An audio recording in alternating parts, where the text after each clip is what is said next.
반갑습니다, 여러분. 게시탐정 전전도사입니다. 오늘은 이제 우리 애국 보수 우파가 앞으로 이렇게 이제 발전했으면 좋겠다라는 제 개인적인 바람을 담아서 사람이 먼저다라는 제목으로 여러분들께 이제 한마디 드릴까 합니다. 이게 다 지난번 대선 때였나? 그전 대선 때였나? 아무튼 이 문재인의 구호로도 유명했죠. 이 사람이 먼저다. 그런데 물론 하는 짓을 보면은 사람이 먼저다가 아니라 사람이 먼지다. 혹은 사람이 문제다. 혹은 음, 공산당이 하는 일은 누굴 죽이는 것부터 먼저일까? 라는 질문에 대한 사람이 먼저다. 즉 공산당은 사람을 죽이는 것이 먼저다. 라는 의미가 아닌가 그런 생각도 들게 합니다. 사람이 먼저다라고 하는데 이거는 사람을 먼저 챙긴다는 게 아니라 사람을 먼저 죽이는 게 목적인 것 같아요. 빨갱이들은 하는 짓을 보면. 오늘은 이제 이 주제로 여러분들께 조금 한마디를 드려볼까 합니다. 좀 호불호가 갈리실 수도 있겠지만 제가 이제 한 우파 청년으로서 보고 느낀 점은 그렇다는 걸 말씀드리고 싶어요. 그 흔히 이제 좌파들은 이제 북괴와 우리나라 간의 체제 경쟁은 이미 끝났다. 북괴의 남침 위협이라는 건 없어진 물벼락 같은 것에 불과하다. 그런데 왜 안보 하면서 공포 분위기 조성하냐? 이런 식으로 우파를 비판하는 경우가 많습니다. 이렇게 말하는 축들은 대개 이렇게 생각하죠. 북괴가 정말 우리나라를 전쟁으로 침략할 수 있다고 믿느냐? 이런 질문을 해요. 저들은 저들의 체제를 지키기 위해 큰 소리만 칠 뿐이고 우리나라를 물리적으로 위협할 수는 없는 허접한 상태라고 말하는데 여기에 대해서 뭐라고 대답할 수 있을까요? 체제 경쟁이 끝났고 어쨌고 하는 건 당신의 좌빨들 생각이고 북괴는 아직도 우리나라를 침략하겠다는 의도와 목적이 있으며 핵과 미사일 및 북괴군이라는 실무적인 위협 능력이 현존하는데 그게 어떻게 없어진 물벼락이냐? 라고 통상 대답할 겁니다. 저들은 우리나라를 침략할 능력이 없다고 우리 스스로 그렇게 믿는다고 해서 전쟁이 안 일어난다는 보장은 없어요. 쳐들어오는 것은 쳐들어오는 쪽이 결정하는 겁니다. 다만 정말 저 북괴군이 쳐들어와서 우리나라를 점령할 능력은 있는가 혼란스러울 수는 있겠지만 1930년대 미국 좌파들도 그렇게 생각하다가 진주만 공습을 얻어맞고 태평양 전쟁이라는 한바탕의 코피를 쏟아야 했습니다. 점령이 중요한 게 아니라 저쪽이 쳐들어와서 전쟁을 할 때 그렇게 서로 입게 될 피해가 더 우려스럽다고 해야 보다 정확한 거겠죠. 그럼에도 북한은 자기 체제를 유지하기 위해 핵을 만들어 미국으로부터 자기들의 존재감을 지키면서 협상권을 쥐려는 것이지 우리나라를 침략해서 점령할 역량 자체가 안 된다는 걸 모르지는 않을 것이다. 라는 말씀을 하시는 분들이 없지 않아 계세요. 아주 많은 분들이 그런 논리에 동의하기도 합니다. 하지만 그것도 무책임한 낙관주의예요. 업어치든 매치든 저쪽은 자기네들 헌법 위에 있는 당규약. 그러니까 지금 북한의 헌법을 일컬어서 이제 1900 최초의 북한이 이제 그 세워지고 나서 1974년까지는 인민민주주의 헌법이라고 했어요. 그리고 74년부터 현재까지는 사회주의 헌법이라고 합니다. 북한 헌법을 보고. 하지만 그 헌법 위에 있는 게 뭐다? 조선노동당 당규약입니다. 왜냐하면 북한이라는 나라를 지배하는 게 당이기 때문에 그래요. 이 헌법 위에 있는 당규약에 우리나라를 쳐서 적화통일을 하겠다라고 명시를 해놓고 있죠. 정확하게 그 원문에 뭐라 되어 있냐면은 공화국 북반부에서의 사회 그러니까 조선노동당의 당면 목적은 공화국 북반부에서 사회주의의 완전한 승리를 이룩하고 이어서 한반도 전 사회를 사회주의화하는 것이 목적이다. 한마디로 적화통일인 거예요. 그러니까 쟤네들은 안 쳐들어올 거라고 우리끼리 믿고 있으면 그게 무슨 보장이 돼요? 그쪽은 하겠다고 자기들 법에다가 적어놨는데 적화통일을 명문화하고 있는 그 공식 조항이라도 폐지하고서야 그 못 쳐들어올 거야라는 말에 최소한의 정당성이 부여되는 겁니다.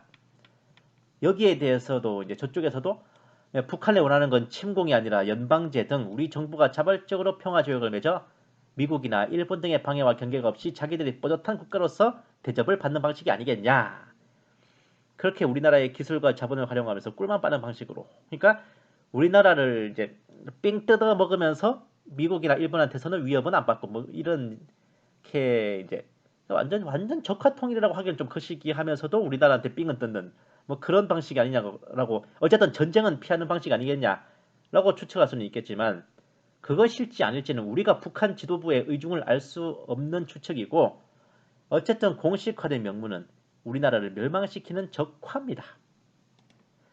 결국 우리나라와 북한의 차이점은 우리나라는 평화적 통일을 지향한다는 목표가 헌법에 명문화되어 있고 실제로 6.25 전야는 물론 이후로도 먼저 선제적 기습과 타격을 가한 적이 없어요. 하지만 북한은 무력 적화 통일을 하겠다는 목표가 조선노동당 규약에 명문화되어 있고 실제로 6.25 남침은 물론 현재까지 2,900회가 넘는 도발을 가했던 겁니다. 무려 현재 사회주의 헌법이 제정되기 전에 인민민주주의 헌법에는 1974년까지 조선민주주의 인민공화국의 수도는 서울시이다 라고까지 명시하기도 했어요. 이거 처음 들어보신 분들 많을 거야. 74년까지 북한의 수도는 서울이었습니다. 평양은 혁명을 위한 그러니까 혁명 수도라고 했어요. 혁명의 수도, 공산주의 혁명의 수도다. 우리나라의 북한이라는 이 조선민주주의 인민공화국의 수도는 서울시다. 평양은 우리 사회주의 혁명의 수도다. 이렇게 평양이 지금처럼 이제 이 인민공화국 수도로 바뀐 게 74년부터입니다. 그래서 언제나 6.25 전쟁 때 김일성이 이제 다시 이제 중공군 개입으로 유엔군이 철수했잖아요. 그러고 나서 다시 이제 김일성이 평양을 되찾은 뒤에 한 연설에서도 평양을 수도라고 호칭한 게 아니라 우리 혁명을 위한 중요한 거점을 수복했다 이런 식으로 말합니다. 어쨌든 애국 우파들이 단순히 감정적으로 북한을 경계하는 게 아니라 현존하는 실무적 위협이기 때문에 그런 거예요. 계속해서 도발을 시도하는 북괴에 대한 답은 뭐랄까 한미동맹의 더욱 굳건한 결속으로 우리 안보를 보장받고 최대한 전쟁 없이 끝내려면은 북괴가 내부 모순에 의해 무너져 자멸하기를 기다리며 철통 같은 군사 대비 태세를 유지해야 하는 겁니다. 얼마 전에 그 공무원분 북한 손에 이렇게 쭉 돌아가신 거 보면은 참 씁쓸합니다.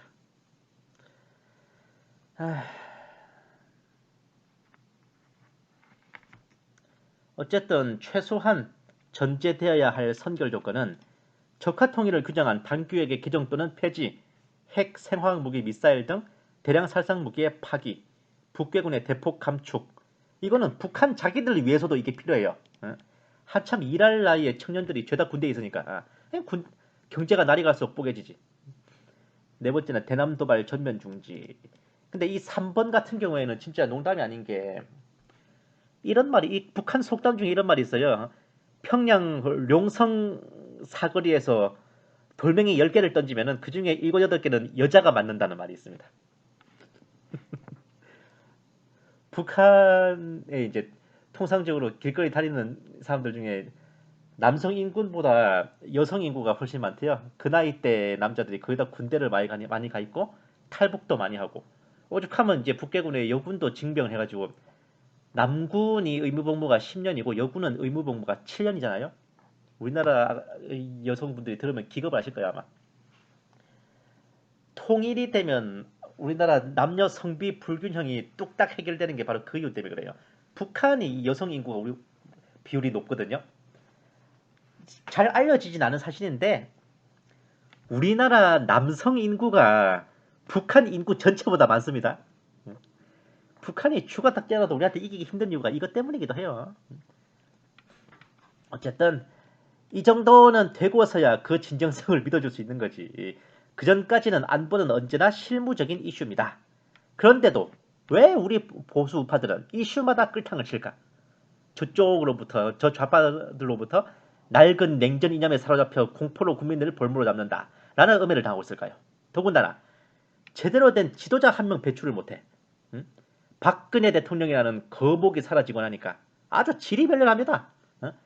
과거 서양에서도 소로마 제국 망하고 나서 동고트, 소고트, 랑고바르트, 부르건드, 프랑크 완전 쫙쫙 쪼개져가지고 그냥 개판 치는 거랑 비슷해. 탄핵 이후에 선거마다 판판이 깨지고 있죠. 이거 부정선거 탓만 할 게 아닙니다. 진짜 뼈 아픈 거예요.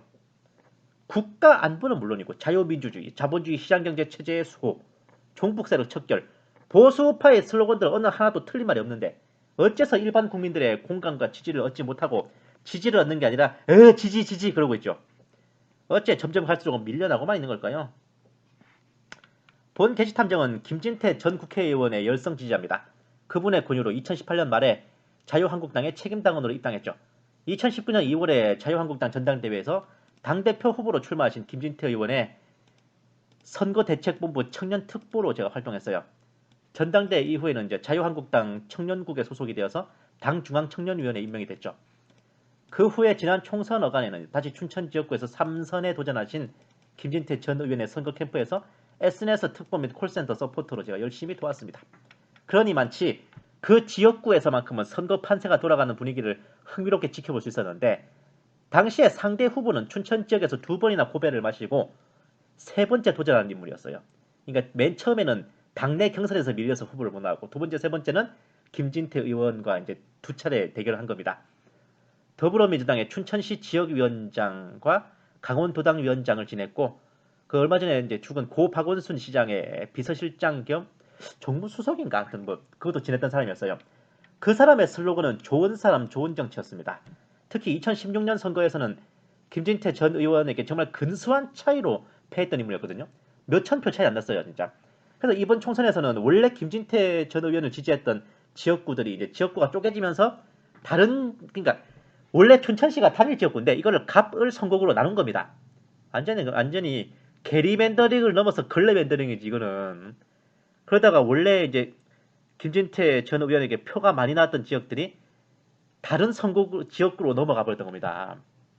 갑을 쪼개지면서. 그러니까 애초에 판이 좀 불리했어요. 거기다가 김진태 전 의원의 지지자들이 그 상대 후보의 최대 강점으로 꼽았던 게 바로 바닥 민심 장악이었습니다. 8년 동안 최대 12년 춘천 지역 바닥 민심을 휩쓸었다는 설명을 제가 굉장히 많이 들었습니다. 본 게시탐정은 처음엔 이거 이해를 못했어요. 김진태 의원이 하나 틀리만 한 게 없고 막말이니 뭐니 솔직히 언론에서 되도 않은 프레임 씌우는 거고 뭐 5.18 막말이다 그러지만 그 청문회 자리 나가지도 않았어요. 다른 일정 때문에. 근데 왜 자꾸 그렇게 될까? 혹은 딱히 정책을 잘못한 것도 없어. 지역 주민들한테 민폐를 끼친 게 있기나 하나. 근데 어째서 바닥 민심이 그 후보에게 쏠리게 된 걸까? 많은 생각이 들었습니다. 그렇게 이어가던 민심은 선거 직전까지 초박빙을 흘러갔어요. 선거 직전에 어떤 선거운동원이 세월호 몇 주기 추모 현수막 수십 장을 멋대로 찢어버리는 어마어마한 대형 사고를 쳐버렸죠. 진짜 큰 타격을 입었습니다. 결국 이번 총선에서 김진태 전 의원은 3선에 실패하고 말았습니다. 모르게 뭐라도 이 새끼 진짜 그 세월호 현수막 찢었던 새끼는 지가 진짜 정의롭고 대단한 뭐 진성 우파라고 생각했을 텐데 본 게시탐정을 하여금 그 무슨 진성 우파라는 인간들에 대해서 만정이 다 떨어지게 만든 계기이기도 했습니다. 생각들이 없어 정말 진짜. 아휴. 본 게시탐정은 우파가 판판이 깨지거나 헛다리 잡고 좌파들이 승승장구하며 깃발을 날리는 이유를 이번 총선까지 치르면서 곰곰이 생각해봤죠. 문득 어떤 책 한 권을 읽고 정리가 됐습니다. 제목은 임계장 이야기 63세 임시계약직 노인장의 노동일지였습니다. 원래 공기업에서 38년간 근무하다가 정년퇴직하신 분이에요. 근데 그동안 모았던 돈은 따님 결혼시키는데 거의 다 써버렸어요. 그러니까 책에 나올 내용입니다.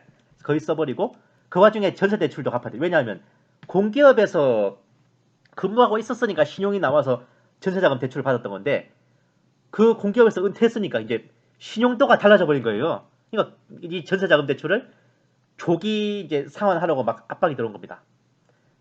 이제 뭐 전세자금 대출이야 이것저것 정리하면 갚을 수는 있어요. 근데 문제는 아드님이 이제 취업하려던 계획을 바꿔서 3년제 전문 대학원에 진학을 해버린 겁니다. 대학원 뒷바라지를 3년을 해야 되는 거예요. 이거는 살림이 뽀개집니다. 그 연세에 일을 하지 않을 수 없는 환경이 조성돼 버린 거죠. 제가 이거 보면서 초반부터 기절초풍했습니다.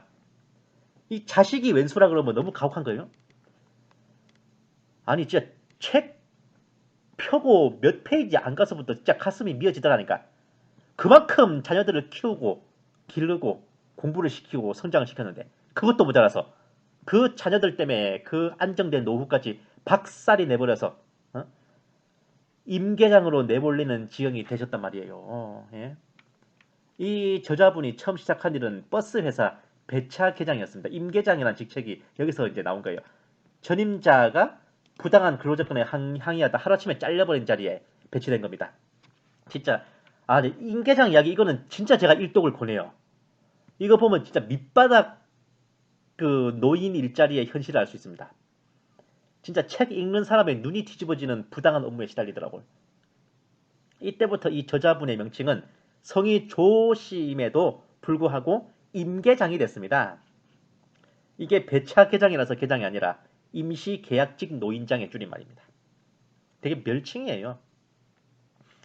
하루 종일 배차 업무와 버스에 짐 실어 나르는 탁송에 시달리고 승객 안내를 하면서도 회사에서 나눠주는 식권을 가지고 식당으로 가면 손님이 아니라 이제 밥도둑 취급을 당해요. 다른 사람들이 먹다 남긴 밥이나 정말 눈치 보면 얻어먹는 기가 막힌 대우를 당했습니다.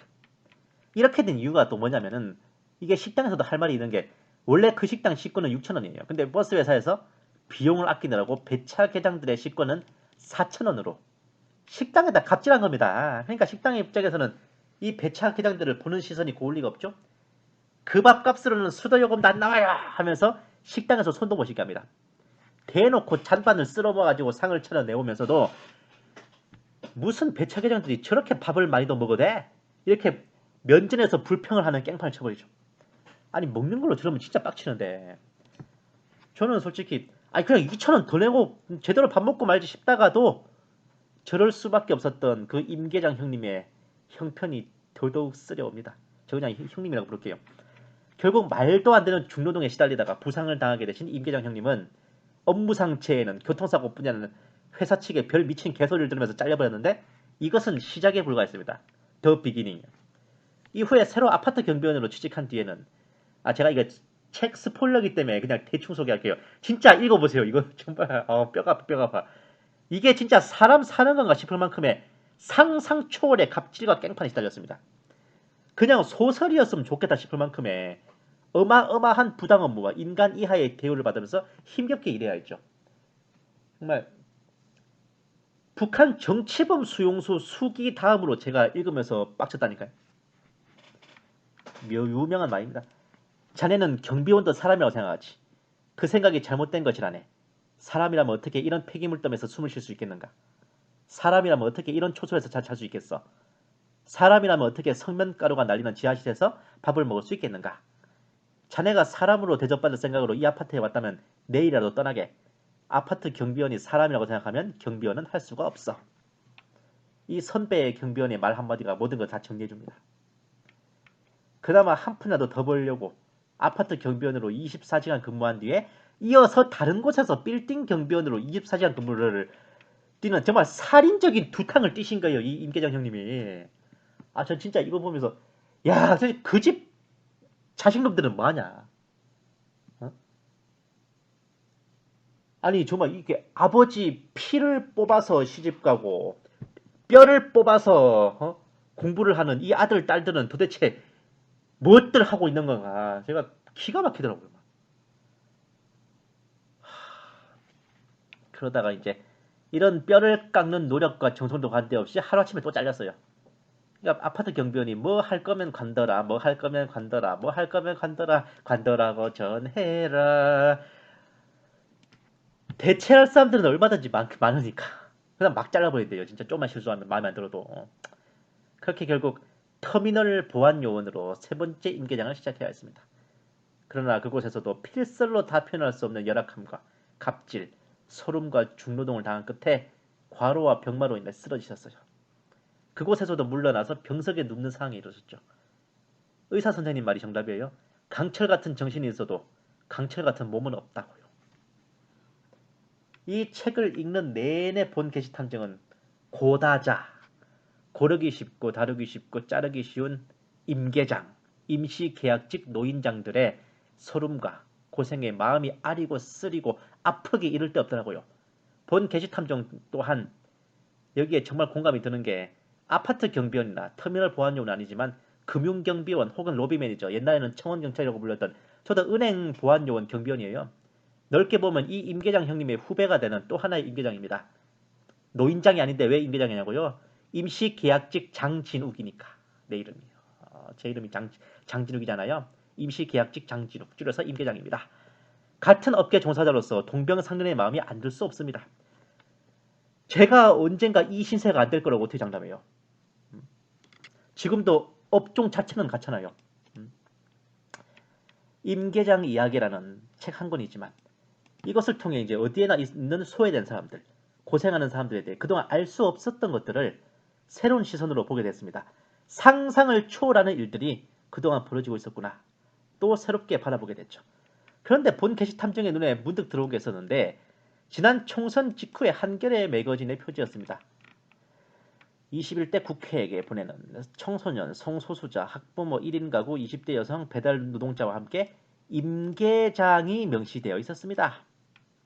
각각에 해당하는 분들이 한겨레를 통해서 국회로 편지를 보냈다는 것인데 그 중에 이 임계장 형님의 편지도 있었어요. 존엄한 죽음이라는 주제로. 그렇지, 진짜 은퇴하시고 이제 품위 있게 사시다가 존엄하게 이제 말년을 맞이하셔야 되는데 이 뭐 하는 짓이냐. 고민정 의원에게 보낸 편지네요. 최근에는 지금 또 이 임계장 형님이 경비원 겸 청소원으로 일하고 계세요. 임시계약직 노인장의 노동일지. 그리 유쾌한 글이 아닌 정도가 아니라 굉장히 슬픈 얘기입니다. 척추염 걸리고 신장 기능 손상에다가 더불어민주당 국회의원 고민정에게 보내는 임계장 형님의 편지입니다. 이 편지를 보면서 본 게시 탐정의 마음에 많은 생각이 들었어요. 어지간한 변혁이 없이는 우파가 좌파를 넘어뜨리기, 자력으로 넘어뜨리기엔 정말로 어렵겠다는 생각이 들었습니다. 이번 총선이 부정선거가 아닐 수 있겠다는 확신이 닥쳐오더라고. 파도처럼. 왜냐고요? 이렇게 소외된 사람들, 임계장으로 대표되는 고통받던 사람들, 그리고 위에 나열된 청소년, 학부모, 1인 가구, 20대 여성, 배달 노동자 등 뭔가 좀 고생을 하고 이런저런 삶의 애로가 많은 한마디로 바닥 민심들이 향한 곳이 우파가 아니라 좌파였다는 겁니다. 어째서 소외된 사람들은 우파가 아닌 좌파에 손을 내미는 것일까요? 본 게시 탐정은 이것이 단순히 좌파가 포장을 잘하고 껍데기를 잘 뒤집어 쓰고 혹은 그럴듯한 말로 국민들의 눈과 귀를 가려서만이 아니라는 생각이 들었습니다. 결국 정치는 이념을 위해서가 아니라 사람을 위해서 존재하는 겁니다. 이쪽이 아무리 옳고 바른 말과 이념을 외치고 전한다 할지라도 바닥 민심이란 건 눈높이를 맞춰서 신경을 써주고 관심을 가져주는 그리고 손을 잡으며 격려해주는 그런 곳으로 향하게 돼 있다는 말입니다. 자유민주주의와 자본주의 시장경제 체제를 수호하자. 종북 세력을 척결하고 공산주의를 대적하자. 북괴에 맞서 안보를 튼튼히 하고 한미동맹을 강화하자. 이 모든 것에 우선하여 사람이 먼저다라고 했어야 했습니다.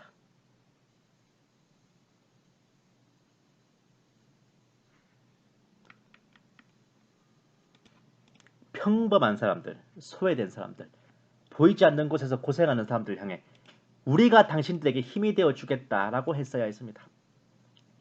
참으로 긴 시간 동안 이 보수 우파가 안보를 중시하는 것이 좌파들 보기에 낡은 냉전 이념에 사로잡혀 국민을 볼모로 잡았다라고는 하겠지만 그 자체는 잘못된 게 아니라 충분히 그럴만했지만 문제는 오로지 그것뿐이었기 때문에 오늘날 이런 파국을 맞은 것이었습니다. 이 세상 천지에 신경 써야 될 일들이 안보와 국방뿐일까요? 안보와 국방을 강조하며 정권을 잡았으면 그걸 기본으로 깔고 사회 전반적인 저변을 넓혀 나갔어야 했는데 그걸로 재미를 봤다고 그것만 물고 늘어지니까 다른 부문들을 저쪽에게 잠식당하고 오늘날 이 지경에 이런 거 아닙니까? 좌파들이 그 무슨 점령하고 장악했다는 분야들 그 긴 세월 동안 이쪽 우파들이 아무 관심도 없이 거의 팽개쳐놨게 그렇게 된 거 아닙니까? 국방, 안보, 북한의 위협만 강조하고 종북세력 척결지 이 소리만 외치면 알아서 찍어주고 알아서 급배지 따라주는데 다른 골치 아픈 걸 왜 신경 쓰고 있냐는 그딴 마인드로 인해서 대선, 지방선거, 총선 다 박살이 나버린 이런 막장이 이런 겁니다. 지난 대선과 지방선거, 총선의 패배가 부정선거 때문이겠습니까? 만약 그렇게 말씀하신다면 그 논리는 과거 월남이 패망한 이유가 종북세력 때문이라는 것과 똑같습니다. 국가가 썩었고 국민이 병신이고 국군이 장애인이었는데 그 정도 트리플 악셀을 달성하고서 월남이 안 망했다면 그게 불공평한 거고 불의한 거고 비정상인 겁니다. 오늘날 임계장으로 대표되는 소외받고 고통받던 분들이 우파가 아닌 좌파를 향해 손을 내미는 이유를 본 게시탐정이 뼈가 시리게 깨닫고 있습니다. 결국 정치는 사람을 위한 거예요. 사람이 이념을 위해 정치를 위해 존재하는 게 아닙니다. 사람이 먼저라고 말하는 지도자와 세력에게 민심은 향하게 돼 있다는 것을 그 무슨 거창한 이념이나 대단한 설명 없이도 민중들의 틈으로 내려와 같이 눈을 맞추고 손을 내미는 그런 지도자에게 마음에 쏠리는 건 너무 당연한 이치였더라 그겁니다. 비록 겉모습만이며 속은 어떨지 모른다 해도 겉모습조차도 그런 노력을 안 하면서 지지를 받는 걸 기대하면 안 되는 거죠. 과거 독일의 히틀러는요. 그 이전에 전 세계 어느 정치인도 하지 않았던 공개적인 선거 유세를 벌였고 직접 전국을 다니면서 국민들의 손을 잡고 눈을 맞추고 제대로 독일인들의 밑바닥 민심을 휘어잡았습니다. 그 결과 제3제국의 총통이라는 자리에 올라오고 유럽을 휘저었죠. 자금의 문재인도요. 그 무슨 촛불 집회 때 단상에 올라가 외치면서 나를 따르라 한 게 아닙니다.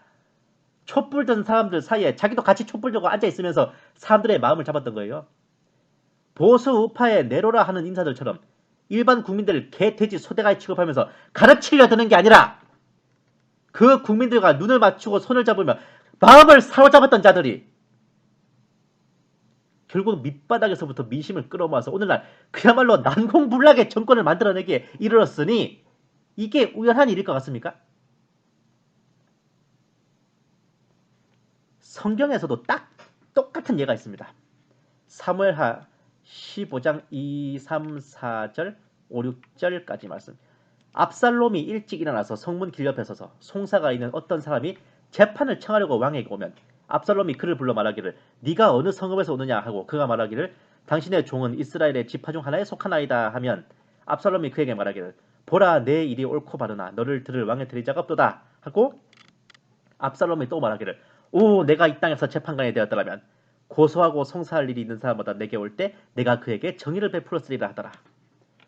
그리하여 누가 그에게 와서 그에게 절하려 하면 그가 손을 내밀어 그를 잡고 입맞추더라. 왕에게 재판을 청하려고 오는 온 이스라엘에게 압살롬이 이같이 행하여 압살롬이 이스라엘 사람들의 마음을 도둑질하니라.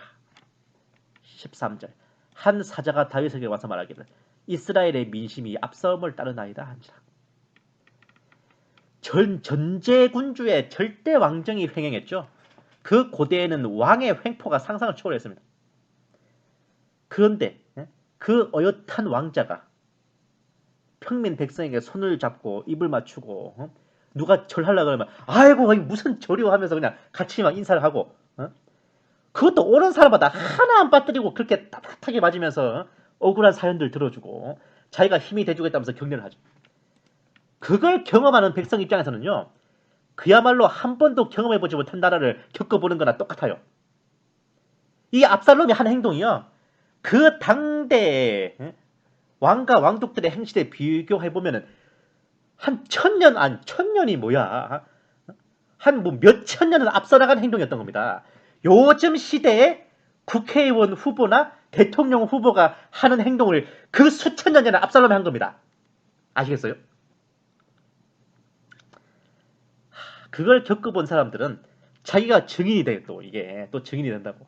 자기 고향이나 동네에 가서 또 무용담을 늘어놓겠지. 야 압살롬 왕자님 쩔더라. 야 그런 사람이 왕대하지. 어떻게 되겠어 나중에는. 당연히 이스라엘의 바닥 민심이 압살롬에게 쏠릴 수밖에 없었어요. 그 민심은 그 대단한 다윗을 하루아침에 축출해버리고 압살롬에게 왕관을 씌워주기까지 이르렀던 겁니다. 바닥 민심을 휘어잡는 사람이 먼저다의 힘이 어느 정도인지 아시겠죠? 구약 성경 최강의 영웅이자 이스라엘 역사상 최고의 성군이며 하나님의 마음에 합한 자였던 다윗까지도 하루아침에 견장을 떼고 내쫓아버릴 정도였어요.